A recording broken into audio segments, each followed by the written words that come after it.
The purse was Spanish leather, dyed the color of claret, and it landed on the tablecloth between the toast rack and the butter dish with a sound like a hand laid flat against a desk.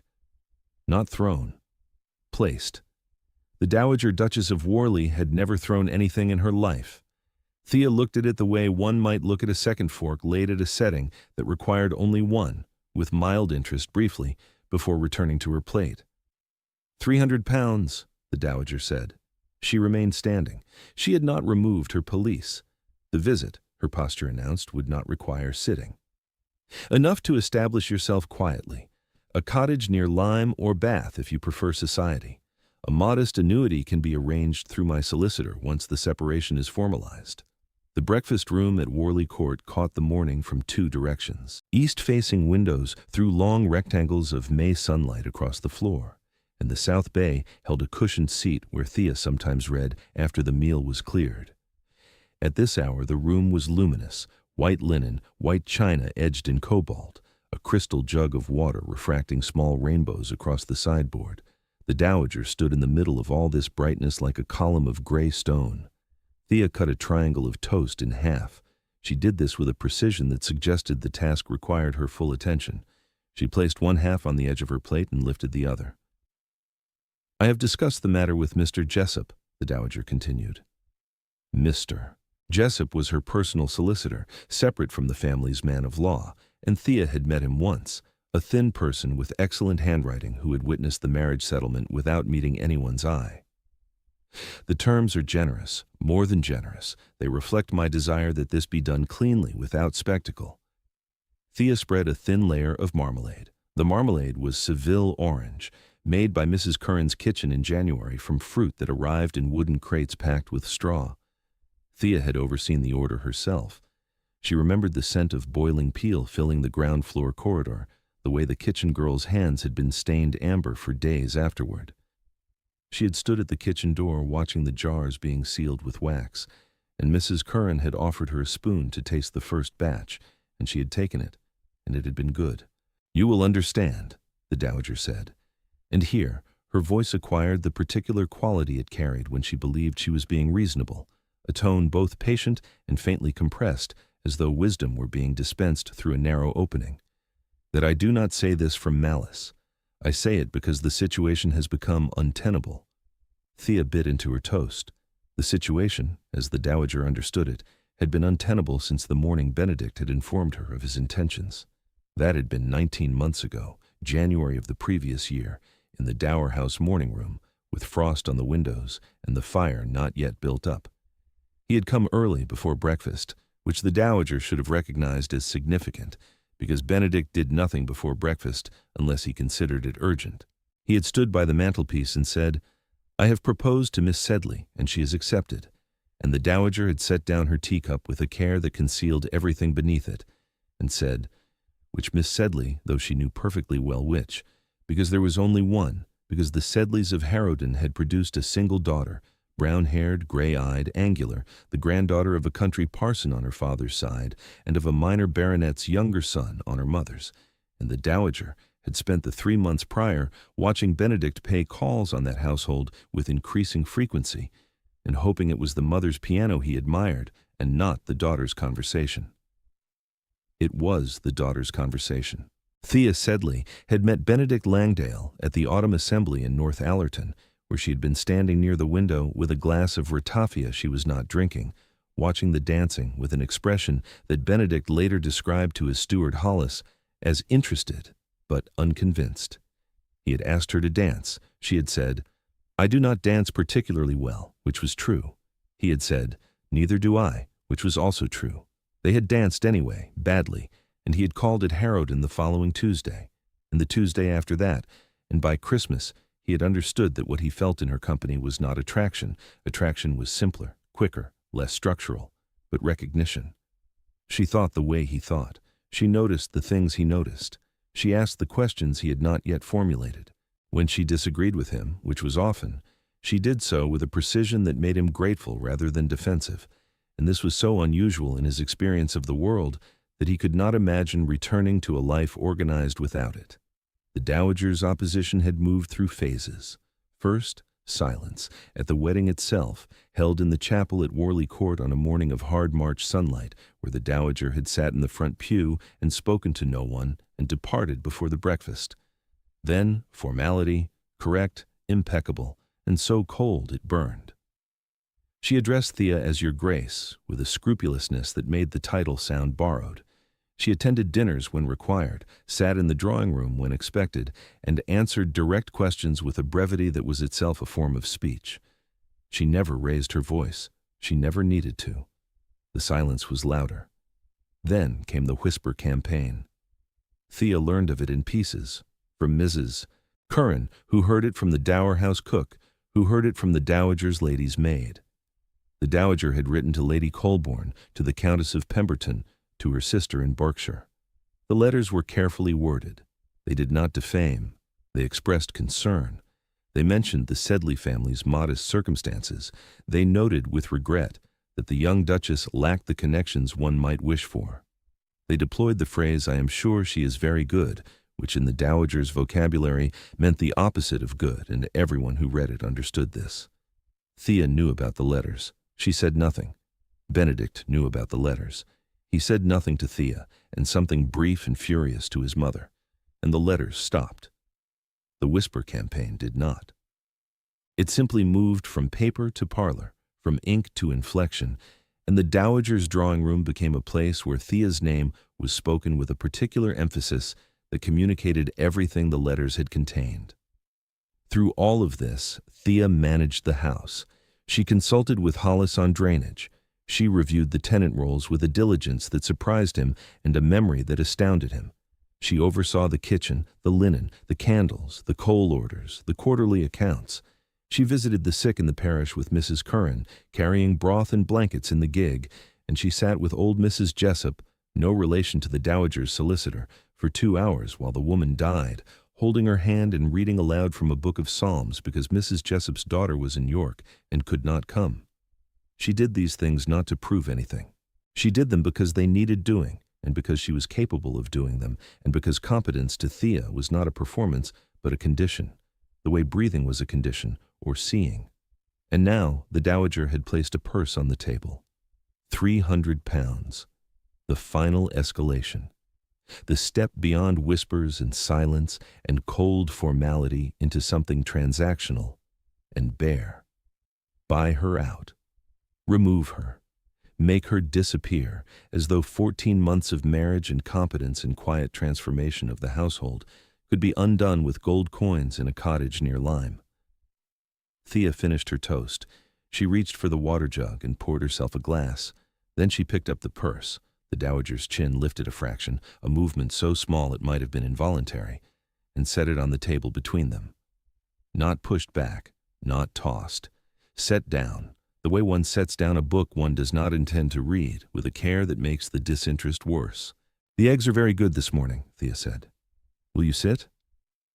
The Dowager did not sit. She stood for another 4 seconds. Thea counted them by the mantel clock's tick, because by now she had learned to count things in the Dowager's presence, to measure silences and weigh glances the way one weighs flour, precisely, so that nothing collapsed, and then she turned and left the breakfast room. Her footsteps crossed the hall. The front door opened and closed. Gravel crunched under carriage wheels. Thea set down her fork. Her hands, she noticed, were trembling. Not her voice, not her expression. Her hands, beneath the table where no one could have seen them, were shaking badly enough that the fork tapped twice against the plate's edge when she released it. She pressed both palms flat against her lap and breathed until they stilled. The purse sat on the white tablecloth in the morning light, claret dark and glossy, and neither Mrs. Curran, nor the footman James, nor the girl who came to clear the toast rack touched it.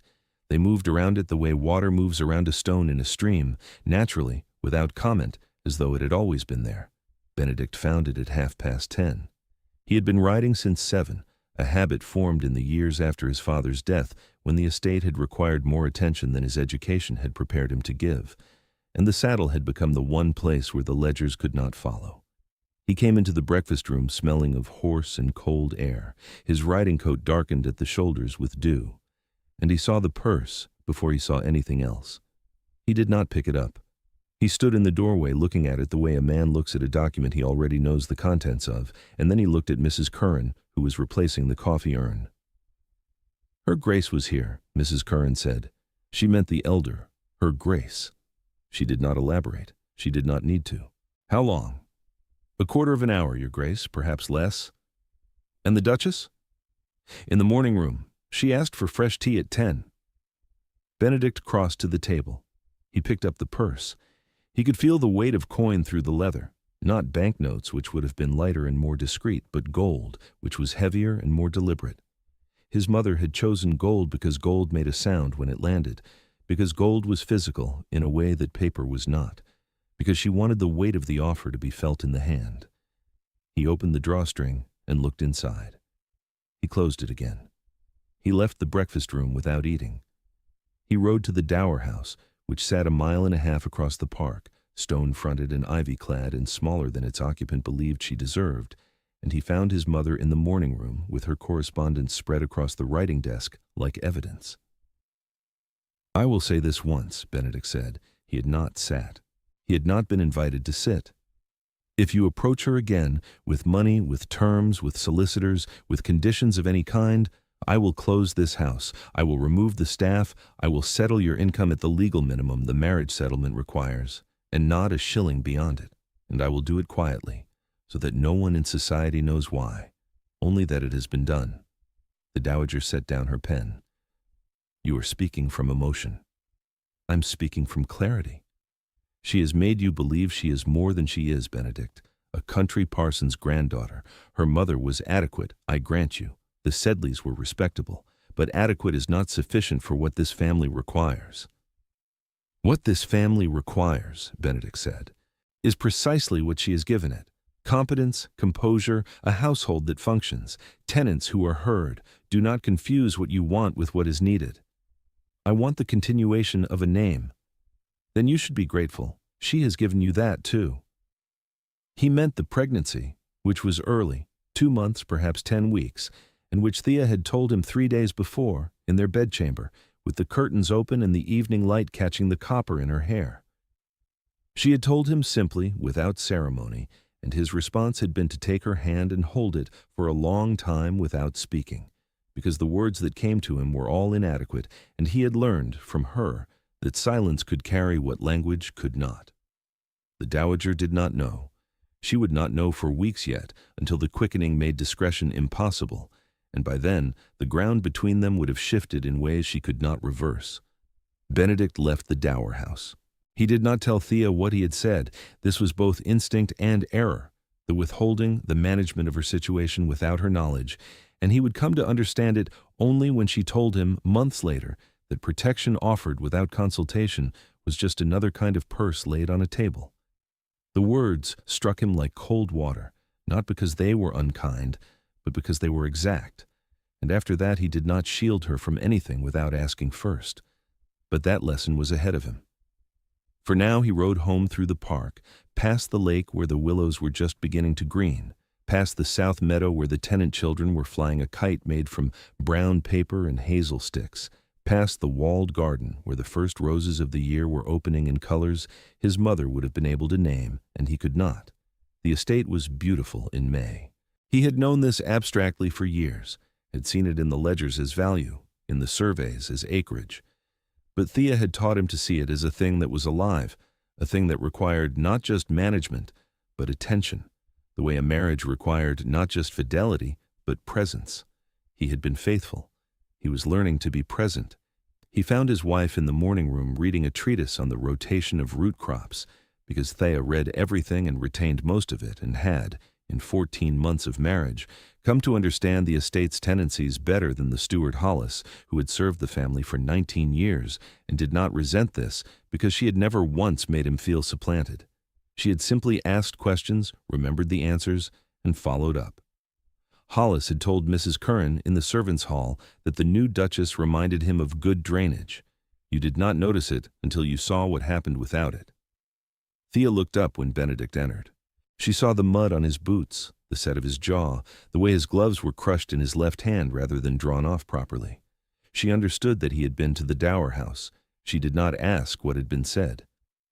"The purse is still on the breakfast table," she said. "I know. I would like it to remain there." He looked at her. "For how long?" "Until I decide what it means." This was the quality in Thea that had drawn him from the first. Not her beauty, which was the kind that required a second look to appreciate, but her refusal to let a thing be what someone else decided it was. She would hold an insult in her hands and turn it until she found the facet that interested her, and then she would act on that facet rather than the one that had been intended. It was a form of courage that did not look like courage. It looked like patience. It looked like a woman reading about root crops while her mother-in-law's money sat in the next room. The purse remained on the breakfast table for 11 days. Mrs. Curran laid the cloth around it each morning. James set the coffee urn to its left. The butter dish migrated slightly north. The household accommodated the purse the way it accommodated everything the Duchess had introduced, quietly, without fuss, with the steady competence that Thea had cultivated in the staff, not through instruction but through example. In the servants' hall, the purse was discussed once on the second evening, and then by silent consensus, not again. They understood it the way servants understood most things in a great house, completely without being told, and with a loyalty that expressed itself as discretion. On the fourth day, Hollis asked Mrs. Curran whether the item should be moved to the strongbox. "The Duchess has asked that it remain," Mrs. Curran said, "on the breakfast table." "On the breakfast table." Hollis, who had served the old Duke and the Dowager, and now the young Duke and his wife, and who had learned that the most dangerous people in a great house were not those who shouted, but those who waited, said nothing further. On the seventh day, the Dowager sent a note. It was addressed to Benedict, written on her personal stationery, heavy cream paper, the Langdale crest in blind emboss, and it said, in its entirety, "I trust the matter has been resolved." Benedict showed it to Thea at dinner. She read it, set it beside her plate, and said, "She means, have I taken the money?" "Yes." "Write back and tell her the purse is on the breakfast table. Nothing more." He did. The Dowager did not reply. On the 11th day, Thea opened the purse. She did this at the breakfast table in the morning light, with Benedict across from her reading the agricultural reports from the home farm. She loosened the drawstring and tipped the contents onto the tablecloth. Gold coins, guineas, stacked and counted, precisely 300 pounds worth, spread across the white linen in a bright scatter that caught the sun and threw tiny discs of reflected light across the ceiling. Benedict lowered the report. "Bering. I have been thinking," Thea said, "about the cottages on the south boundary, the ones Mr. Hollis identified in the Michaelmas survey as requiring new roofing. The Jessup cottages. And the Barnwell Row. 6 families between them. The estimate for repairs was £42. The estimate for rebuilding, properly with good stone and sound drainage, was £210. You want to use the money? I want to use her money." She looked at him. "I want to rebuild those cottages with £300 given to me by the Dowager Duchess of Worley for the purpose of making me disappear. And I want every tenant on this estate to know who paid for their new roof." Benedict was quiet for a long time. Outside, a wood pigeon called from the copper beech that stood at the edge of the south lawn. The clock on the mantel ticked.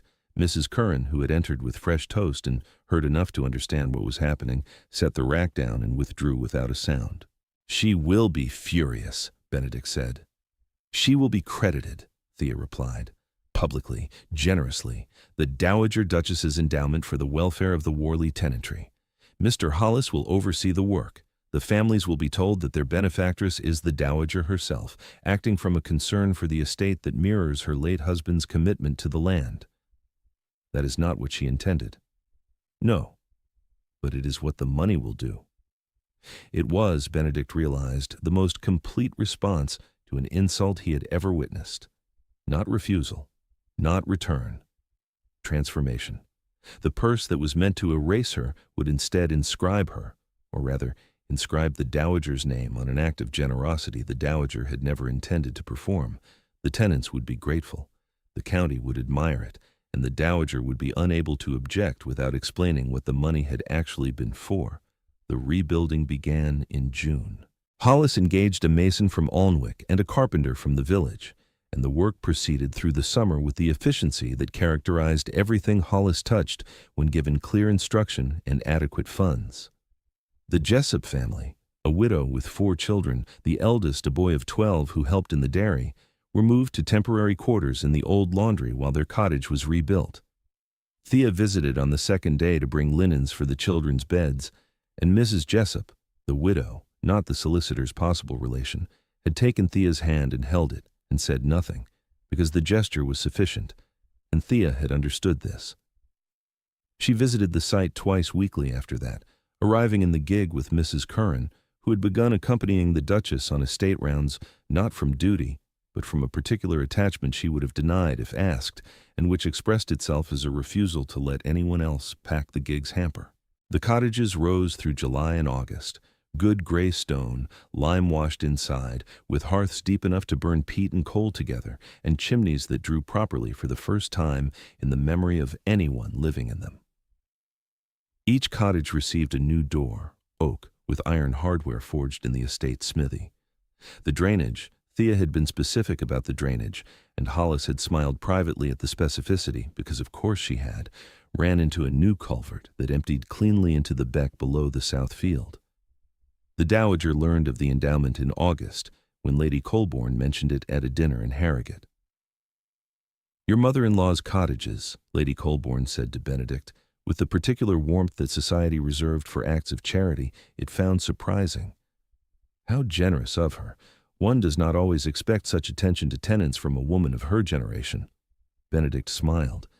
"She has always cared deeply for the estate," he told Thea that evening. She was sitting at her dressing table, her hair unpinned, the candlelight catching the shadows beneath her cheekbones, and the new fullness at her waist that her day dress concealed, but her evening wrapper did not. She received the information with a nod that was neither triumphant nor satisfied, but simply complete, the way a ledger is complete when the final column balances. "Did she say anything?" Thea asked. "Lady Colborne?" "Your mother. I have not spoken to her since May." This was true, and it was a wound, though Benedict carried it in the place where he carried most of his wounds, behind his competence, beneath his steadiness, in the private rooms of himself that only Thea had been permitted to enter. He loved his mother. He did not like her. These two facts existed simultaneously and without resolution, the way weather existed, present, ungovernable, requiring accommodation rather than correction. Thea watched him in the mirror. She knew the cost of what he had done, the Dower House visit, the ultimatum, the silence since. She knew that he had paid for his wife's dignity with his mother's presence, and that the transaction had not been made lightly, and that he would not speak of it unless she asked, and that she would not ask unless he needed her to. "Come here," she said. He crossed the room and stood behind her. She took his hand and placed it on her waist, where the child was, where the future was, where the purse could not reach. The Dowager came to Worley Court in October. She came without announcement in the late afternoon, when the light was amber and low, and the house smelled of beeswax and the last of the garden roses that Mrs. Curran had placed in the hall. She came alone, no solicitor, no lady's maid, no Jessup. She came in a day dress of dove gray wool and a bonnet she had owned for 4 years, and she stood in the entrance hall and asked James if the Duchess was at home. Mrs. Curran, who had seen the Dowager's carriage from the kitchen window, had already sent word upstairs. By the time the Dowager was shown to the morning room, Thea was seated, not from haste, but because she was 6 months along now, and the child sat low, and her back ached in a way that made rising from chairs a negotiation rather than a movement. She gestured to the chair opposite. The Dowager sat. She looked at Thea's waist, then at her face, then at the window, where the south lawn stretched to the tree line, and beyond it, the new roofs of the Jessup cottages were visible against the October sky, pale stone bright in the afternoon light. "The cottages are well built," the Dowager said. "Mr. Hollis engaged good men." "I did not intend the money for cottages." "No. I intended it to—" She stopped. Her hands were folded in her lap, gloved, motionless. She was a woman who had spent 61 years knowing precisely what she intended, and finding that precision fail her now was itself a kind of reckoning. "You know what I intended." "Yes. And you used it for roofing, and drainage, and new hearths. The Barnwell chimneys had not drawn properly in 12 years. The Dowager looked at her daughter-in-law. She looked at her for a long time, longer than she had ever looked at her, longer than at the wedding, where she had studied Thea's gown for faults and found none, because Thea's mother, dead 3 years by then, had chosen the silk before she died, and the dressmaker in Harrogate had honored the choice with care. Longer than at the dinner following, where she had watched Thea manage the table with a composure that the Dowager had attributed to blankness rather than skill. Longer than in all the 14 months since, when she had looked at Thea only long enough to confirm what she already believed. "The county thinks I am generous," the Dowager said. "The county thinks you care about the estate your husband built." "I do care about the estate my husband built." "Then we agree on that at least." Something moved in the Dowager's face. It was not warmth. Warmth would come later, much later, in small and grudging increments like spring in the north. But it was a shift, a fracture in the surface, the way ice cracks not from force but from the slow persistence of water beneath. She looked at Thea's waist again. "When?" "January. Perhaps late December. A winter child." The Dowager's voice carried something that might have been memory. Benedict had been a winter child. He had arrived in a snowstorm, and the doctor's carriage had become stuck in the lane, and the Dowager had delivered him with only Mrs. Niven, the housekeeper of that era, beside her, counting the minutes between pains while the wind drove snow against the windows. She had never told Benedict this. She had never told anyone. It was one of the many things she carried alone, because carrying things alone was what she understood strength to be, and it had taken her 61 years to arrive at a morning room where a young woman demonstrated a different kind. "I should like to be here," the Dowager said, "when the child comes. If you would permit it." Thea looked at her mother-in-law. She looked at the gloved hands folded in the lap, at the bonnet worn 4 years, at the face that was Benedict's face in another register.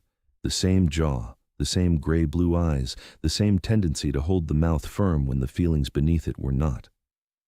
She thought of the purse on the breakfast table. She thought of the 11 days. She thought of the gold scattering across white linen like something released.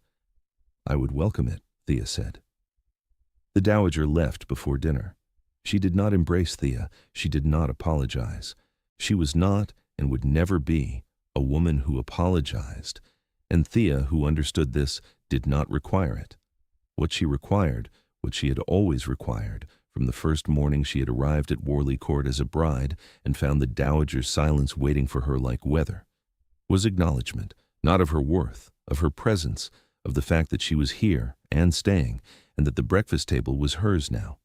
The child arrived on the 29th of December, in the small hours, while snow fell across the park and the house was quiet, except for the particular sounds of labor. Mrs. Curran heating water, the midwife's steady voice, Thea's controlled breathing, which broke only twice and recovered each time with a determination that made Mrs. Curran weep privately in the corridor afterward, not from worry but from recognition. Benedict was in the hall outside the bedchamber. Hollis brought him brandy at midnight, which he did not drink, and coffee at 3, which he did. He sat in a chair that had been his father's, in the corridor that smelled of beeswax and lavender, and he listened to the sounds from behind the closed door. And he thought about purses and cottages and the woman inside that room who had taken 300 pounds, meant to destroy her, and turn them into 6 families with sound roofs over their heads. At 20 minutes past 4, Mrs. Curran opened the door.